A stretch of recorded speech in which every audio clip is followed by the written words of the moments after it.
اے ایمان والو، انصاف پر قائم رہو اور اللہ کے لیے سچی گواہی دو،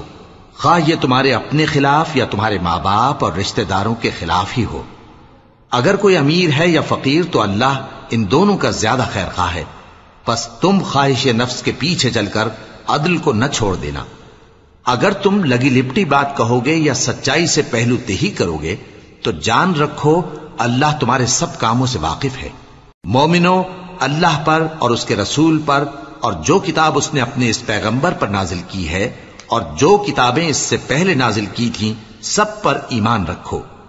اور جو شخص اللہ اور اس کے فرشتوں اور اس کی کتابوں اور اس کے پیغمبروں اور روز قیامت سے کفر کرے وہ رستے سے بھٹک کر دور جا پڑا۔ جو لوگ ایمان لائے پھر کافر ہو گئے، پھر ایمان لائے پھر کافر ہو گئے، پھر کفر میں بڑھتے گئے، ان کو اللہ نہ تو بخشے گا اور نہ انہیں سیدھا رستہ دکھائے گا۔